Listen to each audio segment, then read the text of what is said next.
Welcome, everybody. We are back once again, and it is Thursday, and that can only mean one thing. It is time for the Geeks with Wives and Capes, and we are here on episode number 101. I guess you could say we're going back to basics now. You like that cheesy joke there, guys? Oh, look at that. I got some laughter tonight. Awesome, man. Brad's bringing up the production value on this show now, man. That's right. I guess we're going big past episode 100 now, right?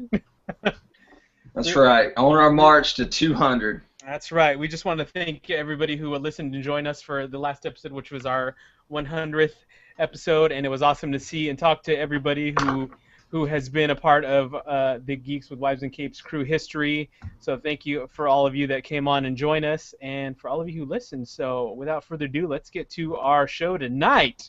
And as always, I'd like to start by introducing my esteemed group of co-hosts. Of course, as always, I got my the other right-hand man, because there's Casey and Brad, but the other right-hand man, the man with the news plan, Mr. Bradley Bell. What's up, Brad? How are you, man? I'm doing well. I'm coming right off of an Ant-Man podcast, so hopefully my personality will not shrink as the podcast goes on. Hoping I can keep up the wittiness that you all come to expect and the great Southern drawl for our esteemed guest tonight. And I know Danny's in the same boat too. We just pulled double duty. Brad, let's keep that wit full size and not ant size, all right? Okay. All right. It's good to have you, man. So besides the Ant-Man podcast, how's your week been, man? What's been going on? It's been going pretty well. You know, just enjoying summer break here as a teacher. It's one of the beauties. It's been about 100 degrees every day here in North Carolina. Charlotte has been hot. I think besides my usual geekery, I was talking to Danny earlier today. I'm counting down the days to Carolina Panthers training camp opens. So you can all take a shot now if you know the rules of Geeks with Wives. I got you right here. Yeah. Alexander, anytime I bring up sports. They take a shot. That used to be an old school thing. Not so much anymore. But no, just having a great summer, even though it's hot outside. But I can bask in my posters in here and the AC and come to my respite and read great comics. So I'm having a pretty good summer. Excellent, man. Well, as always, it's awesome to see you, my brother, and hear you always bring up the intellectual level to the show. So I think you got me confused with the gas, please. Boom! Well, you're the other one who does that, all right? I appreciate it. Gotcha, man. And we are excited to have with us this evening one of the many awesome contributors to geekswithwives.com, one of the gentlemen who actually still reviews comics for our site. You know, we got to keep grounded in, you know, our roots every once in a while. And so thankfully we got gentlemen like this young man here, Mr. Daniel Benavides. Daniel, welcome, man. How are you, brother? I'm good. What's up, guys? Oh, man, we're here. We're excited. We're excited to have you on and our guest. What's up with you this week? How things going? Man, keeping busy. I also am running on fumes a little bit. After the last podcast, got a few reviews to work on this week, but not a whole lot, really. I'm enjoying the summer right now. We're currently teaching our son potty training right now, and that's that sounds fun. That's a shitty job, I gotta say. Oh, nice. It's I'm liking it, Brad. It's definitely messy. Yeah, to say the least, right? Right. How old is your kiddo? 21 months now. Okay. Cool, man. So you're one of our geeks with wives and a kid. Oh no, yeah. So it's between right now it's between potty training and before he goes back to daycare in the fall, and then planning a wedding that's also in the fall. Gotcha. Yeah. Well, congrats, man. Thanks. I'm getting married next year, so we got some GWW weddings coming up and lots of money to shell out, as Brad is pointing out. I got married last year, so yeah. I'm sorry. I'm just kidding. Marriage is the greatest blessing in life, but as you know, getting married, which both of you guys are doing within the coming year, and moving, which our esteemed guest is in the process of doing, Yes. are two of the most stressful things in life. So we got it all going on here, and I'm glad I can sit back and read comics for y'all.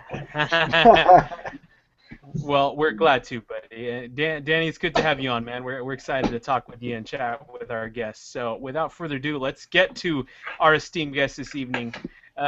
And you know, after I introduce him, since Mr. Brad Bell is definitely on our show, the resident, we'll say, comic geek poster collector aficionado of the group. We're going to let him take point with our guest this evening. But we are inspired, delighted, and honored to have on our show tonight a gentleman who is extremely talented, who obviously blows my stick figures out of the water, and who has done posters for some very big geek movies for some very big companies. So without further ado, let's welcome Mr. Alexander Laccarino to the show. What's going on, guys? Alexander, welcome, man. How are you this evening? I'm doing great. Thanks for having me on. Of course, man. Thank you for being on. So, like Brad mentioned, you're moving, which is like Yeah. that's one of like my words and things that you don't tell me that I have to do because I will like lose my mind. I hate moving. So where is everything in the moving process? You almost there? Are you just starting? What's going on? Pretty much packed up now. Like the worst part's behind me. I found out that like my belongings are 5% electronics, 10% comics, and then the rest is all posters. Just wrapping up frames. Wow. Pray to God, like nothing breaks. Yeah. That was the thing I was most stressful. concerned about when I moved to my new house last year was I brought my posters in my car before I would ever put them in the U-Haul. So, but I was moving like 30 minutes away, so I had the convenience to do that. But Yeah. Oh yeah. No, the posters get priority in the car. Like they're in a little seat belt. They have bubble wrap.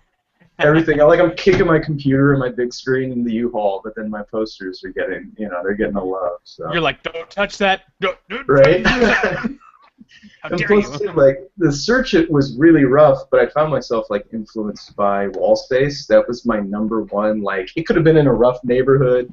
It could have had like a pest problem, but if there was like decent wall space, like You would have been good with it. Oh yeah, like 1,300 square feet of just like prime wall real estate. I could be like, I can put so many posters up here. I'll take it. Give it to me.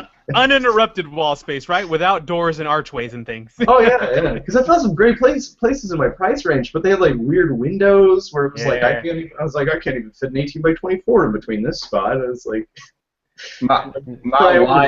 my wife is nice enough to let me have my own poster room, kind of collectible room where I do the podcast from, but she's also such an angel that she allowed a couple Mondo posters in the living room. I think she allowed, there's one an office one, I cannot remember, I think it's Edmiston that did it. Is it Jason Edmiston? He did one for Paley Fest for the office. Then I have the Ken Taylor Superman.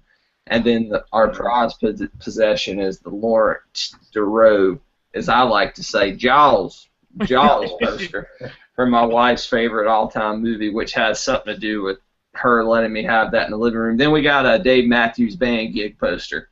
And I can't remember the artist, but she's a huge DMB fan. And I'm like, hey, look, they do these posters for music, too. They actually started with music, right? Because I introduced her to kind of the whole gig poster thing through movies, and her seeing me get the Tyler Stout posters and stuff was kind of what got me into the hobby. But Alexander, yeah, exactly. Addiction starts real slow. You just gotta push the gig posters, and then Yes, almost as bad as comics, being addicted, and it's such an expensive hobby, right? Because you got your framing too. That's what kills you. You buy a poster that's either a couple hundred or is going to be worth a couple hundred one day. You're not going to go to Walmart or Target and get a crappy frame. You're going to go to Hobby Lobby or Michael's and get it professionally done, and that can be $100 to $180 depending on what you get done at a place like that. Yeah, sometimes it's more than the print itself, but I mean, like you said, like you don't want to put it in a cheap frame because then you're going to get like waving under the glass. You're going to get like the sun's going to eat it up over time, UV protected glass, the number one piece of advice I can give to a poster collector, because I had an old Dark Knight, just generic poster that I picked up and put in a plastic frame, and you could see where the top of the frame had covered kind of the sunlight from hitting it, and it was so much brighter at the top, and it just was like, wow, I'm never going to let any of this happen to my nice posters. But I met Alexander at Heroes Con in Charlotte, North Carolina, where he sold me a beautiful Avengers Age of Ultron print featuring the Scarlet Witch, Ultron, and Quicksilver, and he was nice enough to sign that for me. And we kind of sparked up a conversation about gig posters and Mondo in general, and just kind of the industry overall. And I think that's what tonight's going to be about. And I appreciate him coming on. So the first thing I'm going to ask you, Alexander, is what inspired you to get into the gig poster business? Was it a particular property? Was it a certain artist like a Tyler Stout or Ole Moss that was like, wow, I can do this too. I want to do this too? Well, I mean, I've always been drawing really complicated compositions, like even like as a kid or like in high school. Like I remember Drew Struzan's work, like the Indiana Jones movie posters, the Back to the Future, like the Star Wars posters, and I just thought those were so dope. And so like, yeah, it was like back then I used to have ideas for comics, and I would draw what I thought would be the covers, you know, in middle school and high school, and have like every character and try and like you know, sell the whole story by putting every event in it and stuff. And you know, I like that style. Like something so busy, every time you look at the poster, you find something new. You know, like just really busy compositions, and they're a lot of fun. But they didn't start to bleed into like my professional illustration until 2012, when I was actually here in Austin for South by Southwest in 2012, and saw their gallery opening, and I was like blown away by like you said, like Anson, Tyler Stout, all these guys. Like I was just in the presence of God to your artists, and I was like, wow, this is amazing. And so it's kind of steered me in my career in like the last like 3 years now. So that inspiration. Yeah, and gig posters kind of started out, like I said, as I brought up DMB. It was music, right? You would go to a concert, you'd pick up a nice screen printed poster, going way back, and it was kind of hidden within that music community. And then when companies like Mondo, Gallery 1988, Heroes Complex Gallery come along, and they're doing these posters for Star Wars and the Avengers and other well-known established properties, all of a sudden it was perfect timing, right? Because you say you have these god-tier artists, people like Tyler Stout, Martin Anson, Ole Moss, right? That it was just a perfect storm of elements that all of a sudden you had an explosion where $50 posters were selling out in 5 to 20 minutes and going on eBay for $300 to $500 to some cases thousands of dollars. What do you attribute to this explosion in gig posters when it comes to cinema in particular? Why is that the case? Like, what do I attribute? I don't know. Well, I think, I thought about this a lot as I tried to justify spending hundreds of thousands of dollars on posters. You brought up Drew Struzan. For those of you that don't know, like you said, he's the guy who did all the childhood, and that was works of art. Those posters were. Now you go to your local movie theater. Next time you're there, just take a look. It's the same photoshopped image, just kind of mished and mashed and shifted around. I think the public was hungry for those days of Struzans, and that opened the door for people like you, Alexander, to make some incredible works of art. Yeah, unfortunately, a lot of movie posters nowadays are just really bad Photoshop jobs of in-house designers, you know, living heads, 3D max text, and call it a day. You know, sometimes it's just straight up production still rips, and it's kind of uninspired. So yeah. I feel like the posters have taken off in the way they have because, like you said, like people are just kind of hungry to see that art form return, where, you know, posters are treated like works of art again. Because I mean, back in the day, like when Drew Struzan was doing work, this was when like I don't know the exact year, but you know, like when a record came out, like he would have to paint and recreate LP covers as giant oil paintings, like for like adverts were literal works of art, like oil paintings, and movie posters were kind of the same way. And it'd be nice to see that again.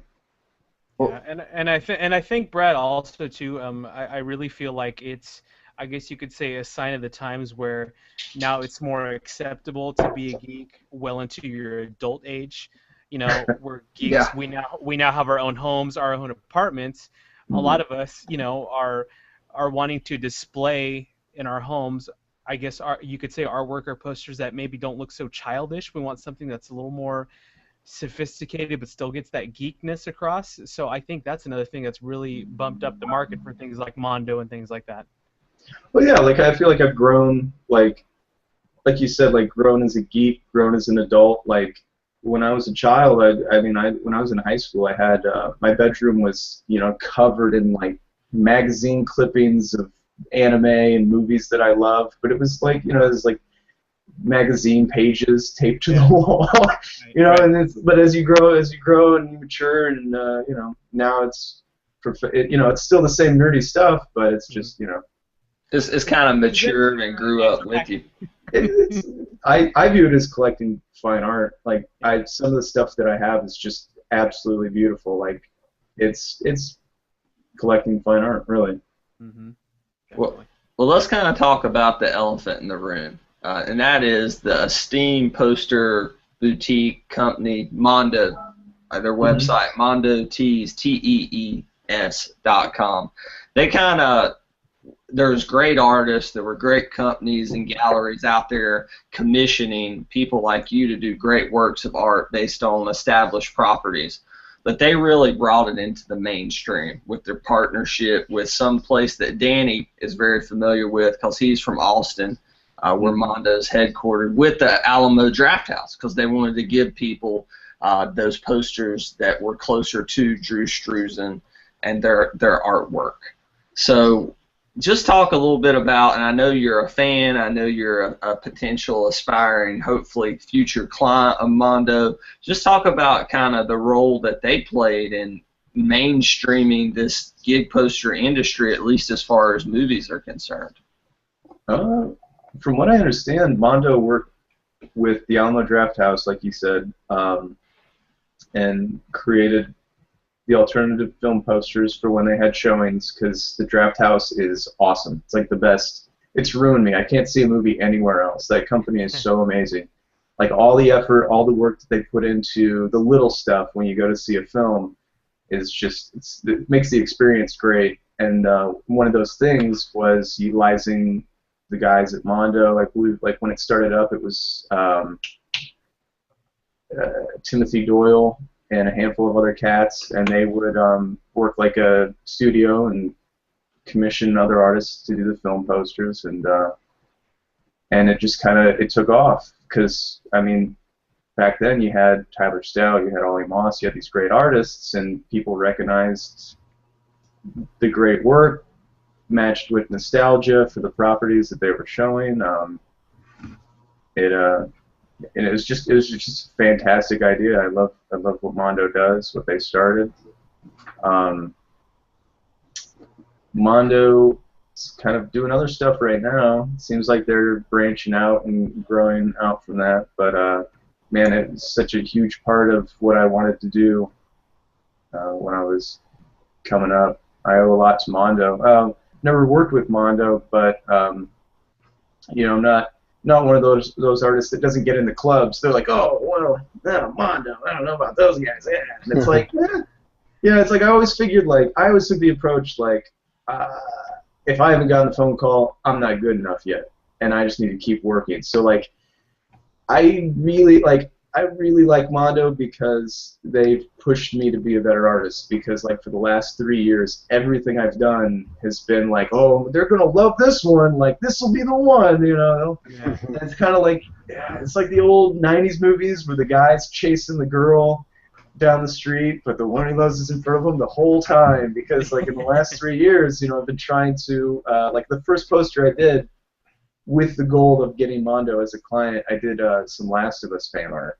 Yeah. And I was like, oh, they're gonna love this, and I did it, and didn't hear from them, but Naughty Dog hit me up, and they were like, hey, dude, this is really dope. We want you to do another poster for PAX, I think it was PAX Prime in 2012, and that was a great opportunity, and opportunities like that just kind of unfolded where people doing things either similar to Mondo or poster related were noticing, and so I really like Mondo for inspiring me and pushing me to be a better artist. And I mean, if they called me tomorrow, I'd absolutely be down to work with them. Well, hopefully maybe this podcast will get out there. I know I will tweet it to them because it's a crying shame, not to disrespect any of the amazing artists that they've commissioned over the past year or so. But I was looking through Heroes Con, and all of a sudden I caught out of the corner of my eye Alexander's booth, and I was like, for just a split second, I was like, that looks like Tyler Stout, and not in a way that it was imitating Tyler Stout, but I'm talking about as far as quality of work.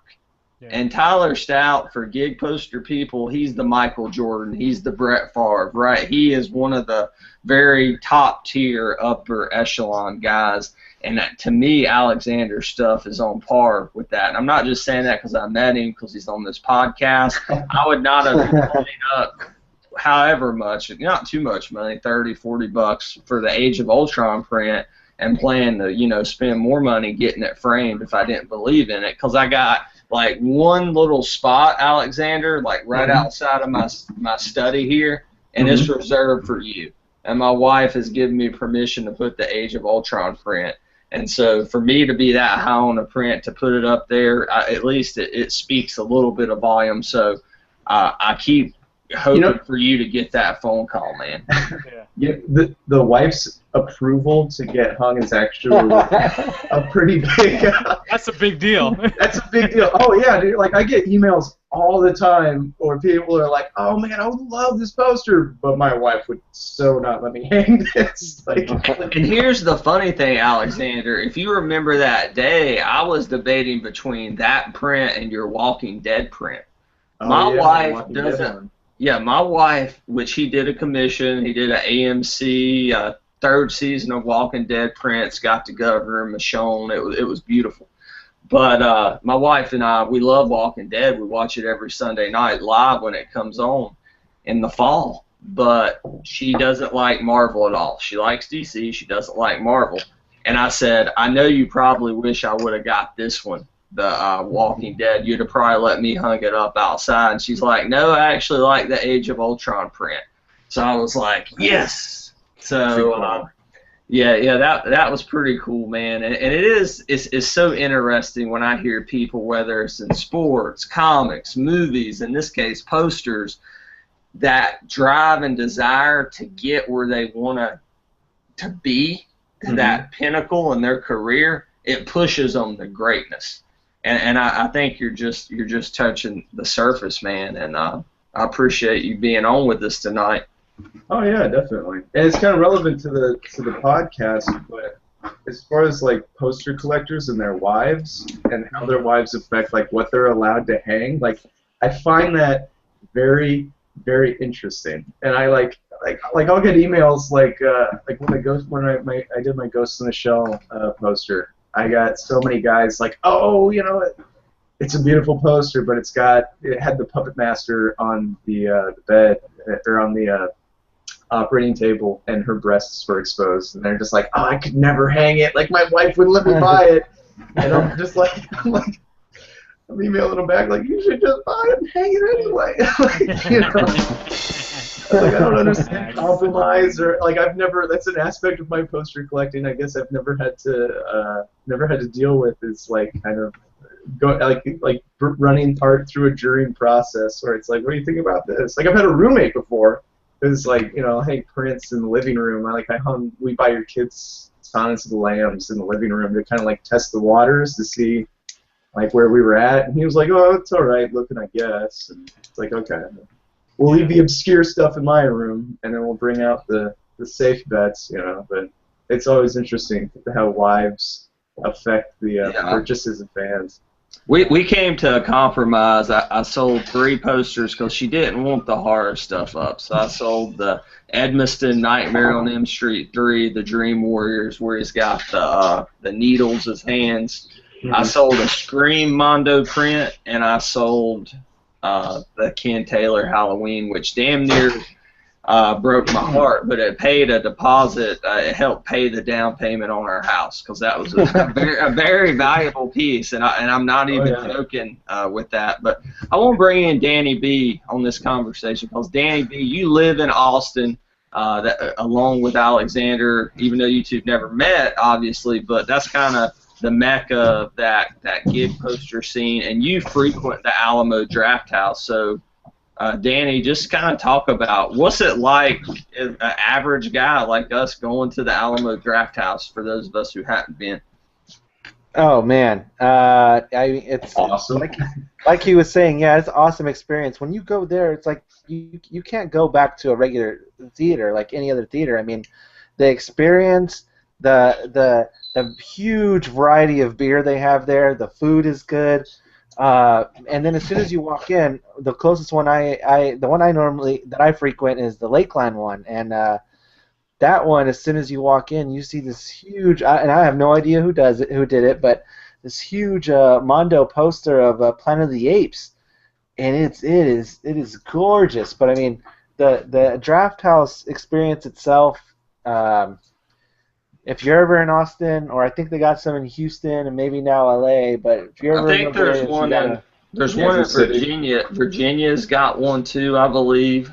What I notice about them is they kind of all look different on the outside as far as like the architecture is concerned, and I think that's very cool because movie theaters around the country relatively look the same. Right, and I would say so. And then the coolest part is that when you go to see these movies, basically there's a good, I don't know, 15, 20 minutes, I'm sure longer than that, videos, just random videos involving that subject. So like if I went there, I saw Age of Ultron there. They basically grabbed a bunch of the most ridiculous, funniest Age of Ultron, Avengers videos from YouTube, and they just pieced them all together. Like, one of them was this horrendous, like, 80s video of these guys in these cheap one-suit Avengers costumes trying to fight crime, and you just see bang and pow, and it's hilarious. Like, whoever has this job, it has an awesome job, by the way. What's his name? Tim League, I think, is the guy who runs Alamo Draft House. And he seems like a smart dude. Yeah, he founded it, and then I think he's back as the CEO just recently in the last year. He founded it, sold it, and came back. That's cool. Alexander, excuse me. I kind of want to get your thoughts on as far as the process of buying one of these posters, because your stuff, you take it to cons. I think it's more readily available, and maybe not so much anymore as Mondo's kind of focused on collectibles and vinyls and things of that nature. But there was a time where these things were selling out in five minutes for $50. We're talking about 300 poster to 500 poster runs selling out within 10 minutes. And then they're popping up on eBay for $200, $300, in some cases $500 hours later. Then a month later, potentially $1,000. How has this scalper market kind of negatively impacted this gig poster industry, if at all? Well, it hurt my feelings at first because I was like, when a run of 300 posters sells out, I'm like, awesome, 300 people like my artwork. 300 people believe in me. And then it's like, oh no, a good chunk of those people are kind of just opportunistic.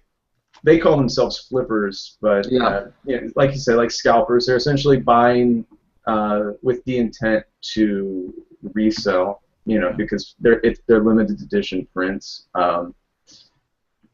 it affects me like in a way that I mean I don't see any of I sell it for a certain rate and then that's what I make. So I mean I don't Yeah. that doesn't pay my bills, and there are fans out there who are willing to spend that much money to have my artwork, and you know, it's kind of a bummer that it goes to people who do that. But it's also just I don't think there's no way to stop it. I've tried. I can't.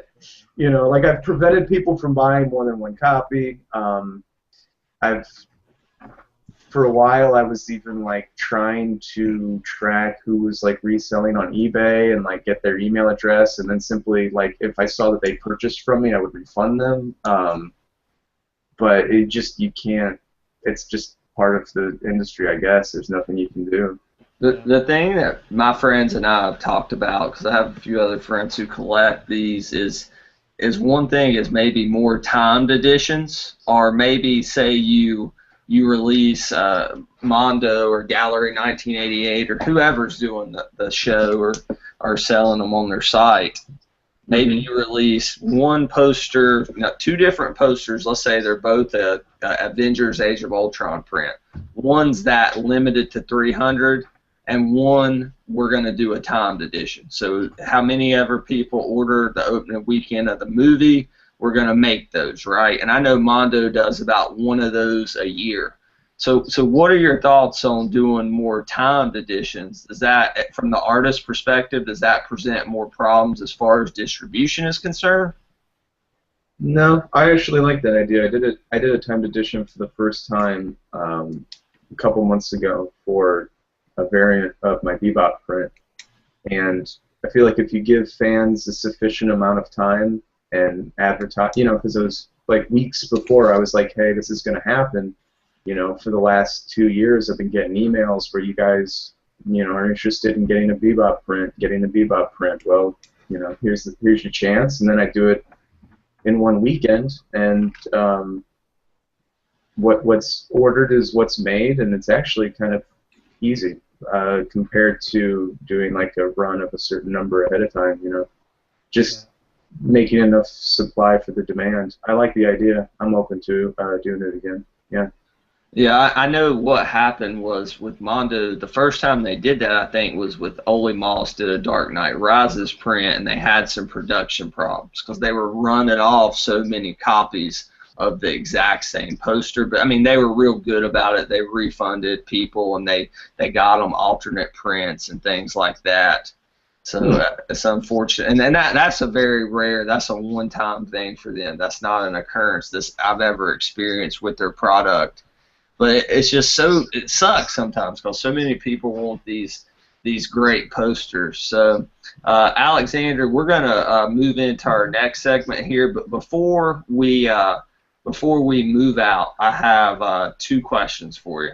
Yep. I want to know what your all-time favorite Mondo poster is, because you said they inspire you. You're a fan. Mm-hmm. And then I want to know if you could do a poster for any property. What would it be? TV show, movie, comic, whatever. So start with the easy one. What's your favorite one Mondo's ever done? Dude, my favorite one has to be Martin Anzin's Ghost in the Shell foil that I got at MondoCon, because like acquiring that print was like a religious experience. So first of all, at MondoCon, I go to the screen for MondoCon was Mondo's first like convention, like poster convention here in Austin. Yeah. And so you had to get a ticket to MondoCon, and then you also had to get a ticket to the screening of Ghost in the Shell, and they showed it on the big screen. And I was like, oh my god, like this is awesome. I went and I was like, if I'm gonna see Ghost in the Shell on the big screen, I'm gonna sit like front row and center. And I do, and there's no one there, so I'm thinking like, oh, maybe I'm not supposed to sit here. And I'm sitting next to one other person. That person is Martin Anzin himself. Wow. Me and Martin Anzin are like talking shop, and like he's the most humble, coolest dude in the world. Yeah. And like we're just hanging out talking, and then Ghost in the Shell plays, which was amazing. Like, because I remember like ordering that on VHS in high school, and like like seeing it on the little screen. So like seeing it on the big screen was great, and then the poster reveal was just like. the poster encapsulates like the experience, because when they revealed that poster, like there was 30 seconds of like an audible gasp, like of just like silence, where Ishmael's like, "You guys want to see the print?" Unrolls it, and like everyone's just like, like just like the whole theater was like, and then silence, and then just like raging applause, and it was just because it was beautiful. Like I remember, and then so I like left the theater and I grabbed it, and I don't even remember getting home. Like I was just like in awe. Immediately put it in like a temporary frame and like just like stared at it for like a good hour. I was just like freaking blown away. Like it was like that's the kind of poster that makes you just want to quit. Like that's it. This is the pinnacle. Like there's no, you know. And Danny B, you went to MondoCon too, right? I did. I missed out on that opportunity to actually buy that one, and because I'm fairly new to the Mondo posters. That was actually the first time I came across it was at MondoCon. I saw there's something going on here in Austin. I said, you know what, let's go check it out. So that I think that has to be my favorite one as well. Like I'm very pissed off that I missed out on that. That's cool. That's a good one. All right, I'm gonna pivot to the very last question as far as the poster industry is concerned. You had some time to think about it. I'm gonna give you a little bit of a wiggle room here, because I'm gonna pose you another question. I'm really good at prolonging segments I'm not supposed to as a host, so I will, forgive me. All right, so I asked you if you could do any property, character, movie, TV, comic, whatever, what would it be? But before you answer that, kind of, what is the process? So you've been commissioning a Days of Future Past print for a statue form. I know you can talk more about that, but is it hard to, say, get in contact with 20th Century Fox and be like, I want to do this Days of Future Past poster, or are they pretty understanding and let you do it?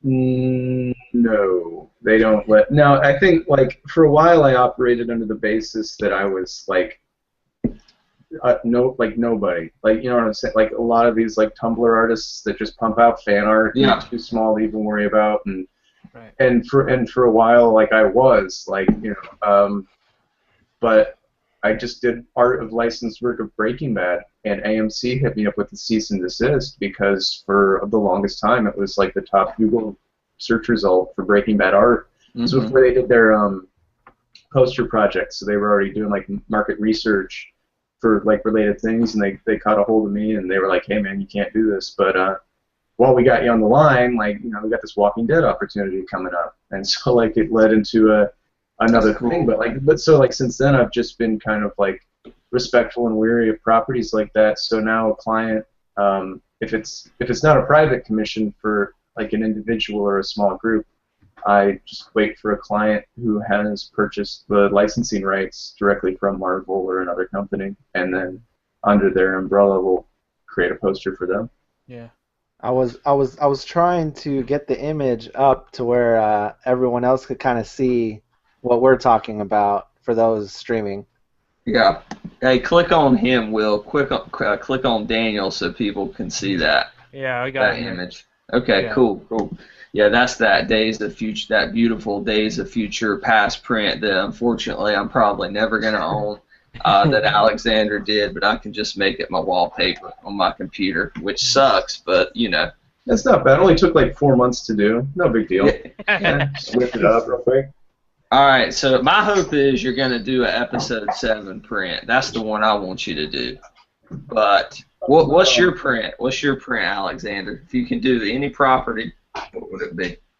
Man, I've like done all the all the big properties that I've wanted to do, and I think that's kind of an issue. Like especially with Mondo, and you know, it's like they'd hire me, but it's like, what would they hire me to do? I've already done Akira, Bebop, like. I've done the work that I want to get hired to do. Like, you know what I'm saying? So it's like I've already done, and that's why they're the quality that they are, is because they were passion projects of mine. You know, always wanted to do an Akira poster, and then, you know, so I went and I did it, and so I mean, I've already kind of done the gems that I've been feeling I had inside me for a long time. You're supposed to say episode 7, Alexander. Episode 7? That's what you're supposed to say. Like Force Awakens. I feel like a lot of artists, like you'll notice, like the more you follow, like a lot of them will like make a poster off of like a 30-second teaser. And Yeah, it's like, I've that's seen cool. them. But it's like I don't know if I do an episode 7 until I saw episode 7. Like I have to be inspired and moved by the property to actually put forth it. Because like I said, like it can take like a month to put together a piece, and it's like I'm not gonna sit there and stare at the screen for something that I really don't care for, and I can't gauge that based off a trailer. Like I think that Age of Ultron piece for the show is like one of the first times I've ever done artwork for something I just simply hadn't seen before. So we'll see. If the movie's great, which I'm assuming it'll be, we'll see. But.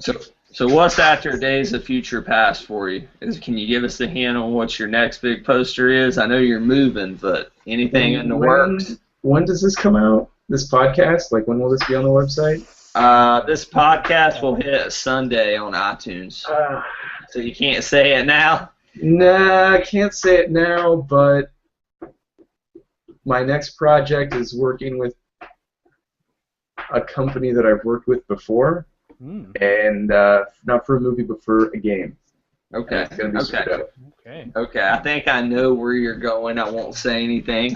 Right. But that's awesome. And Alexander, thank you for the great Q&A. Thanks for being on with us. We're going to do our Week in Geek, and we're going to talk news. I don't know if you have to run. We'd love for you to join us if you can for the next 30 minutes or so. Oh, yeah, I can stick around. Okay. All right. That's cool. Alexander, real quick, for those of our listeners who are interested in your amazing artwork, because I don't know why they wouldn't be. Your stuff is mind-blowing. Where can they find you on the internet? Oh yeah, the whole like plugging my own stuff and stuff. Sure, man. Let's plug it away. Give away Mondo's website before I even mentioned my own. Yeah, I guess if you want to check my stuff out, you can go to thatkittydraws.com, and then from there it's just a rabbit hole of the Facebook and the Instagram, Twitter, Zanga. You can call my grandma, just like connects to every other aspect. But thatkittydraws.com, and then you can follow my artwork and poster drops and stuff like that there. Sweet. I'm gonna be watching that closely because I want that Avengers poster. It's gorgeous. Everybody who listens to the show knows how fanatical I am about Avengers. So yeah, I appreciate you guys having me on, man. It was really cool. I'm glad that I ran into you at a Heroes Con and you invited me to be on the show. Oh yeah, absolutely. Are you gonna be at Heroes Con next year? Lord willing, you hope to be there? Mm-hmm. Okay. Cool. Yeah, I had a really great time. That's good. That's a good con. It's one where people like me can come up and talk to creators like you and, spawn cool interviews like this. It's a very cool, different kind of con compared to like San Diego, where it's just bananas. Yeah, there's a huge focus on the artists at Heroes Con, so I'll definitely be back. It's all about the artists. It's like half of it's the artist alley, which is freaking great. Yeah, it's a great con. All right, Will, I'm going to toss it back to you, man. Awesome, Brad. Well, thank you, man, for instituting the convo and bringing us the awesome Mr. Alexander Laccarino. It was awesome to talk to you and learn all about posters, man, because I don't know crap about posters. I'm on the action figures side, but unfortunately, I'm one of those guys who never gets on Mondo when that stuff sells out in like 5 minutes, so I don't own any of those beautiful posters yet. So I got to change that soon. So I'm going to be hitting you up about that, Brad. But anyways, let's get to one of my favorite segments of every week, the Week in Geek, where we talk about all those awesome things that make our geek worlds rotate around the sun like they do. So, in all fairness and awesomeness, let's go with our new gentleman for the evening, Mr. Danny Benavides. Danny, what have you read this week? Let's talk to us about your Week in Geek. Oh man, what have I read yet? I got a stack right here that I haven't even touched yet. Actually, no, that's a lie. I read Hawkeye #4. Awesome issue. I saw someone beat me to the review though, so now I got to move on to the next one. Boom! Gas, please. That's who beat him to it. He calls his stuff, man. He calls it. Sweet, man. What else you got going on? Anything? What other geek stuff have you done this week? Anything exciting? Oh man, it's been such a busy week. I think anytime I have any kind of free time and my son's asleep, I have been playing Marvel Heroes nonstop. Ooh, Marvel Heroes, nice, man. Yeah, unlocked Ant-Man, so I've been pretty into that. Once I started feeling like I was a kind of a badass with that game, I saw Everett and a few other guys talking about it, and I was watching them stream, and I can't even hang on that. You ate that. You thought you got it down. You're like, oh great, I'm just gonna go Oh to the yeah, corner no. now. In all fairness, there's not much to do in Sweden where Everett lives, except to eat cheese. I mean, that's about it. So he has plenty of time to work on that game, right? Cheese and chocolate. Oh. Everett, we love you, man. Did you? So let's jump gears a little bit, and we'll kind of cross over to mine what I did because I didn't read too much this week. But did you get a chance to see Ant-Man yet? Oh yeah. Obviously you did because you guys talked about it already. So let's talk a little bit about Ant-Man because I'm going to give you my 100% honest, prequel to Ant-Man. I being a huge Marvel cinematic universe fan, Ant-Man was definitely the one film where I could say I wasn't super excited about. And I'm probably like a lot of the general public who just watches Marvel movies, where they didn't know too much about Ant-Man.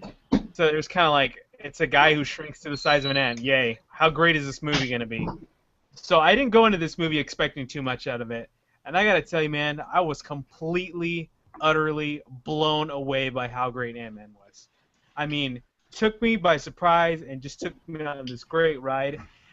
Now, this is my take on Ant-Man. What I really appreciate about Ant-Man is it's not your typical Marvel movie where you have your heroes and they're fighting against some catastrophic event. They were not fighting against a horde of aliens that's going to take over Earth. They're not fighting against a mad titan that's going to destroy the universe. Ant-Man is really like a story of redemption. It's the redemption of Scott Lang, not only redeeming himself and who he is as a person, but redeeming himself as a father to his daughter who looks up to him. And I think that the story had a lot of heart to it in some ways that a lot of Marvel movies haven't had in the past. I think that's what really struck a chord for me. Yeah, I mean, we talked about it kind of ad nauseum on the spoiler cast. It was the heartfelt father-daughter story of the Marvel Cinematic Universe that kind of set it apart, at least tonally, from some other movies, especially blended with the Edgar Wright comedic talent that kind of stayed in there from when he worked on the film. I'm glad that when Peyton Reed came on, he kept so many of the unique scenes, like the Thomas the Tank Engine scene and being the final fight scene, and it just gave it just a great just feel and separated a little bit from the rest of the MCU. Alexander, did you see Ant-Man? Oh yeah, I thought it was great. I went in with hardly any expectations. I was blown away. Right. It was really great. It's definitely the funniest Marvel film I think I've seen. Would you say you were a fan of Ant-Man prior to seeing the film? No, I had never read Ant-Man. I mean, I was familiar with Hank Pym in an Age of Ultron sense, but but that's about it. A little bit about Wasp and Ant-Man, but not really. So. I'll echo Danny B's kind of sentiments when he said it's the best origin story in the MCU besides the first Iron Man, because Downey just nails the role and that set everything up. Yeah. But in a way, you could argue about it being on toe with first Iron Man as far as from an origin story sense, because there's two origins. We're getting Hank Pym's origin story and Scott Lang, two completely different characters, but they managed to make them both organic and work despite an hour and 40-minute, I guess it was close to a 2-hour runtime, but still, there was a lot in there and it never felt congested. Sure. Completely agree, man. It was definitely a really, just a nice little Marvel treasure that I totally didn't expect. So that's I won't talk too much because I know you guys talked about it for like an hour and a half. But I thoroughly enjoyed it. I'm sorry, Will. No, you're good, man. So I thoroughly enjoyed it. Besides Ant-Man, the only thing I read this week was Marvel Zombies #2. I don't, I'm not up with the whole Battle World thing. This whole Marvel Zombies thing seems to be kind of slow going for me. I don't know. I guess it's very like Walking Dead Wasteland, I know there's the main character, and she got we'll say removed from the wall that she's protecting, which I guess there's some kind of wall border protecting. It's America Chavez, isn't it? No. Is it not? No, what the heck is her name? Because I thought one of them. Bloodwind. Okay, I got confused because in A-Force, I think America Chavez got thrown over the wall, but I think that's a cool. Is that the one? Maybe I'm wrong, but is that the one where the Ultron bots are fighting the zombies beyond the wall? It could be. I don't know. We haven't gotten to that yet. Okay. All I know, she was on. Elsa Bloodstone is the commander of the story we're reading. Okay. Well, I'm not familiar with her, so. Yeah, and she was the commander of the wall, the section of the wall that she was in charge of, and got separated during a battle, and so now she's out in the middle of the Deadlands where all the zombies are, and she encountered this kid. We don't really know what the kid's purpose is or who he is yet. All she's trying to do is get back to the wall, her safety area, and as of right now, the only really exciting thing to me in this book is, of course, you get some little cameos of different Marvel characters as zombies every once in a while here and there. But it's kind of slow going. A lot of it is flashbacks of her relationship with her father, who was a total hard ass and just trained her to be this, full-on soldier with no emotion. And so a lot of the main story is intercut with flashbacks of her and how her father would tell her to react to certain things. So I'm gonna give it another issue or two just to kind of see where it goes. But right now it's kind of for me. So that's the only thing I really got to read. Other than that, geek-wise, I'm sure I mentioned it on the last episode. I got to go to Disneyland last week and actually be there during the actual 60th anniversary day, which was July 17th, and so that was a lot of fun. My fiance and I dressed in our dapperest outfits that were inspired by Iron Man. So she had a really cool Iron Man dress with an arc reactor on it, and I had a very flashy bow tie with Iron Man. So we had a lot of fun. That was great just to geek out and be Disney geeks and really be there. That was part of a really special thing to be a part of. There was a special presentation they did with Richard Sherman, who any Disney geek will know is one of the gentlemen who wrote a lot of the original Disney stuff when Walt was around. Wait, the cornerback from the Seattle Seahawks was there? I knew you were going to say something. We're all... No, Brad, not the cornerback from Seattle. Okay. But he was there, and he actually played the piano to one of the songs from Mary Poppins with the gal who plays Mary on Broadway. So that was a really special thing to be able to get to see, and it was just a really cool experience for a Disney geek like myself to be a part of. So other than that, that was my week in geek. How about you, Mr. Brad Bell? I read 2 comics this week, 2 DCU YOU comics. I read Cyborg #1, which I gave a 5.5 on our website. Oh, you gave that review. Yeah. Did you read this, Danny B? I didn't. It's on my list, but I haven't read it.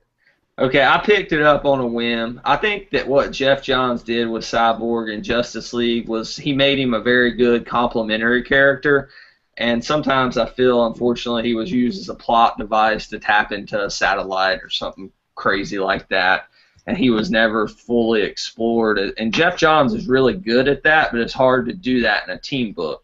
So enter this issue #1 by David Walker, not Brad Walker. So my apologies for the typo that I made when I wrote this at like 12 a.m. yesterday when I put Brad Walker, which I just got confused with my own name. So to Mr. David Walker, I'm sorry that I gave your book a bad review and that I didn't even give you credit for the bad review. So I apologize from the bottom of my heart. But, man, I'm with the Gasicles Stamus, our tech editor on this here at Geeks with Wives. We both really want to like Cyborg, but we can't seem to understand why we should like Cyborg.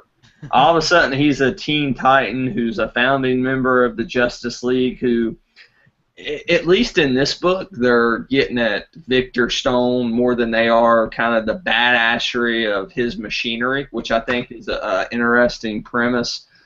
But there's something missing here. I think they should have, if they want to define this character, if they want to truly make him an A-lister who can help carry movies, they need to bring in an A-list writer, and not to disparage or disrespect David Walker in any way. But it is very hard for even a good writer to take a character who may not be that relevant and make them relevant. Jeff Johns took Hawkman and he made that a best-selling book. Not everybody can do that.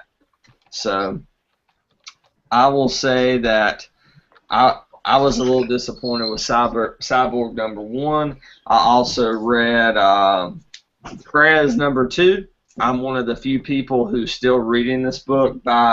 Art is by Ben Caldwell, and I think the writer is David Russell. This art by Ben Caldwell is just beautiful. It continues to be a brilliant and hilarious commentary on our screwed up current political climate. So they shortened Press from 12 issues to 6 issues because I think I was the only one buying it in the entire country. But I'm going to continue to buy it, guys. I'm going to continue to buy it. But I know we're running short on time, so I guess we can go ahead and go to the news segment, and we'll just throw out a few hot topics, right, Will? We don't have time. Let's do some lightning round news tonight. Okay. There was a lot of news, so how about we just do this? I got a proposal. Did you guys see the shots of the Spider-Man suit that the Russo brothers tweeted out today? If you didn't, they're in that link that I sent you with the news pictures in there. Yep. Did they confirm that that's the official Twitter account? Because that one was just created recently. I think it's a bit of viral marketing going on. I don't think they're confirming nor denying, if you know what I mean. Kind of like Alexander on that poster for Naughty Dog. But no, I didn't say that. I did not say that. Please don't. But I didn't say nothing. Does it look good, the spider suit, though? Well, Changing the subject real quick. You get a shot of the goggle and a shot of the fabric. And it's interesting because spider goggles are explored in the comics, right, Danny B? Is something we see kind of to show emotion in Peter or Miles or whoever, Spider-Man at the time's eyes. Right. But what do you think about this as far as a movie outfit, Danny? I think I'm hoping actually that that's not the goggle. They haven't said officially. That's what it looks like. What else could it be? I don't even know. It could. You're right. You're right. That's what I'm saying. I am hoping that that's not what I think it is because I think it's terrible. I think it's cool. React to his emotions, like the mechanics of the god, like surprised would be open and. Yeah. It almost looks like a shutter on a DSLR camera, kind of. Yeah, if you give me a minute, I'm going to put it up here in a second. Yeah. Okay, yeah, I'd like to see this. I don't know, Brad. I think honestly I mean, besides color and a few like line changes, we've seen a very similar Spider-Man suit in all our movies thus far. Yeah. And I think it'd be nice to see something different that definitely sets apart, the new MCU inclusive Spider-Man than the other ones. I think if they're setting it up to where Spider-Man's getting multiple suits, since we are seeing a kid as Spider-Man, he's going to go through those transitions, then I'm okay with it. Okay. But I mean, ideally, if they made the Amazing Spider-Man 2 costume, his costume, that was the best, man. Oh my God, that one was gorgeous. Yeah. Say what you want to about the Mark Webb movies. I didn't like the outfit the first go round, but to me that second outfit was the closest thing in Amazing Spider-Man 2 we have seen to the comic book outfit. They nailed it, and then Kevin Feige from Marvel Studios has come out and said, "You ain't seen nothing yet." He said, "We're going to give you the definitive Spider-Man outfit." Of course, he has to say that, but because he's Kevin Feige, man. Sounds like I'm going to have to buy a lot of Hot Toys Spider-Man's what it sounds like, and I'm not liking that. I'm really not. So I don't like Pete either. Don't worry. It took me a minute, but I think I got the picture up. All right, I got it on screen. It's hard to see it there on yours, but yeah. That is a very zoomed in thing. That is what appears to be Spider-Man's eye. So I think it's kind of weird that we're all getting excited with men who are pushing their 30s on this podcast about a 16-year-old's eye goggles. But I know if Casey Walsh was here, he would be just as excited because he's the biggest Spider-Man fan I know, maybe even more than me. So. Who Casey is? I'll challenge him any day. Ooh, Casey Walsh, if you're listening, that's a challenge. The gauntlet has been thrown down. All right. That was really the biggest news of the week, and that just broke today. Yeah, gotcha. Cool. I can't imagine, like, with the goggles, like, I would see that and imagine Peter Parker making it a priority to program that in his spare time, like, to react to his emotions. Like, it's kind of like those people that get, have you seen the cat ears that are the robotic cat ears that are supposed to, like, act surprised, and they're just kind of, like, slow or delayed or look like they're heavy and make weird robotic noises, and it's like, All right, quick theory. Maybe he has a Spider-Man suit, because they're saying it's not an origin story. He's going to have been Spider-Man, right? Right. Maybe this is a Spider-Man suit. I think Danny B knows where I'm going here, being a Civil War fan, that both he and I are, that Stark makes for Spider-Man to urge him to his side during the Civil War threat. He's like, check out these new duds I made you. And that explains the electronic eyes. Maybe it's some kind of sonar or something. I know, your mind is blown, and I think that is a good spot, because I know we're running tight on time because we had an incredible interview with our guest. I think that's a good time to wrap things up. And Will, Casey suggested that when we do our Twitter shout-outs that we also give a recommendation, a geek movie, TV show, comic book, graphic novel. So if you can be thinking about that. But I'll close out first. You can find me at geekswithwives.com. You can see me review Cyborg and mispronounce, miswrite, however, the writer's name. Again, I apologize, David Walker. And if there is a real Brad Walker out there who writes comic books, I apologize to you too. You can find me at geekswithwives.com. You can find me on Twitter at the real Brad Bell, REEL. Brad Bell. And as far as my recommendation, I think that our guest tonight will appreciate it. It's a $10 trade on Amazon.